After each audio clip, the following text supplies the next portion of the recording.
औज़ बिल्लाहि मिनश्शैतानिर्रजीम बिस्मिल्लाहिर्रहमानिर्रहीम। रिवायात अहल बैत अलैहिस्सलाम में आखिरी ज़माने की बाज़ अलामात बयान की गई हैं। पैगम्बर अकरम सल्लल्लाहु अलैहि वसल्लम फरमाते हैं कि आखिरी ज़माने में देखेंगे कि वालिदैन अपनी औलादों से ज़्यादा नाराज़ होंगे और उस ज़माने में आग के वालिदैन ज़्यादा होगी। वालिदैन की अज़मत को कम समझा जाएगा।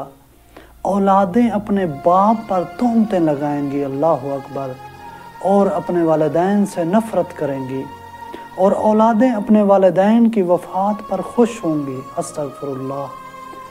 इस ज़माने में तलाक ज़्यादा राइज होगी। इस ज़माने में फ़ितना व फसादात आपको राहत के अंधेरे की तरह अपनी लपेट में ले लेगी।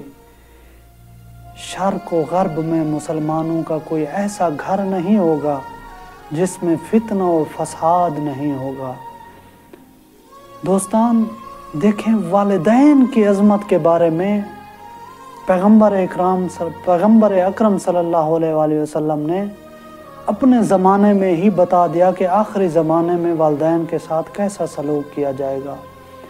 और जिस घर में ये काम हो रहा है, कोशिश करें कि अपने नबी हज़रत मोहम्मद सल्लल्लाहु अलैहि वसल्लम की जो उन्होंने हमारे लिए फ़रामीन के ज़रिए हमें आगाह कर दिया है, उन बातों को मद्देनज़र रखते हुए अपने वालिदैन का एहतराम करें और उनकी इज़्ज़त करें ताकि हम जहन्नम की आग से बच जाएं।